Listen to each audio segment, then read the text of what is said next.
Over 65 million people in the United States have an intellectual disability. 1 in every 5 have a learning disability. And I'm sure that you know someone, maybe even love someone who has an intellectual disability. But have you ever thought about how the words you use affect them? And how the use of just one word, the word retarded, can be extremely hurtful and derogatory towards them and everyone who cares about them and loves them. I know that I didn't recognize the effect that my words could have until I met Tevin.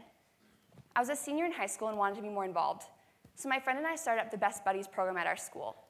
Best Buddies allows high school students the opportunity to get to know their peers who have intellectual disabilities, to build friendships and relationships with them, and really just get to know them on more of a one-on-one individual level. Well, I was paired up with Tevin, and I didn't know Tevin before the program. I'd never talked to him in school before, but we ended up becoming good friends through the program. I took Tevin out to lunch one day, and he confided in me the effect that hearing the R word had on him, and how hurtful and derogatory it was, and how it made him feel like he was worth less than other people.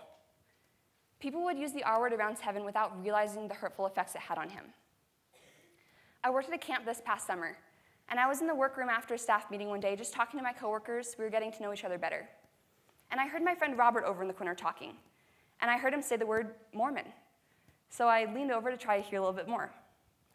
I heard him say that Mormons were weird, that we were socially awkward, and that he could never really see himself being friends with a Mormon because we just didn't get it. Well, Robert didn't know that I could hear him, but he also didn't know that I was a member of the church, so he didn't know the effect that his words were having on me. But he also didn't know the effect that his words were having on the girl that he was talking to, who was a friend of mine and knew that I was LDS, and stood up for me and kind of called him out and said, "Robert, Abby's a Mormon, what are you talking about?" And when he found out the effect that his words had had on both of us, he was embarrassed and he apologized. But it was kind of too late because I had heard what he had to say. People use the R word without realizing who's listening and who's being affected by the words that they use. And this happens to Tevin because when you first meet Tevin, you wouldn't know that he had an intellectual disability. But it's something that he struggled with every day, and it was really hard for him, especially in high school. And people wouldn't filter their language around him. They would use the R word without realizing how hurtful it was towards him. President Monson talked about the effect of our language in his conference talk in April of 2010. He said, "How you speak and the words you use tell much about the image that you choose to portray. Use words to build and uplift those around you. And our words can build and uplift others, and the elimination of just this one word can make a big difference." I said that I worked at a camp this past summer, and it was actually a summer camp for teenagers who have intellectual and physical disabilities. I spent my entire summer with them, hours every day. We sang karaoke, we had dance parties, we played bingo, and we even had a prom at the end of the summer. And now when I hear the R word, I think about them and how it affects them.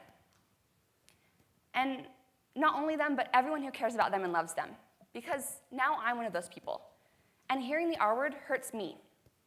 I learned a couple of things while I was at camp this summer. The first is that I'm never going to understand the struggles that my friends face every day. I can't comprehend it.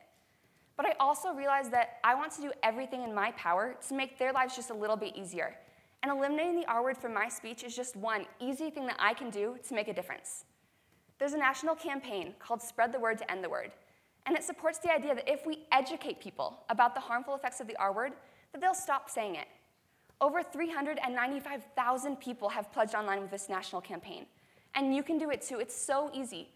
All you have to do is go online to www.rword.org and hit the Pledge Online button.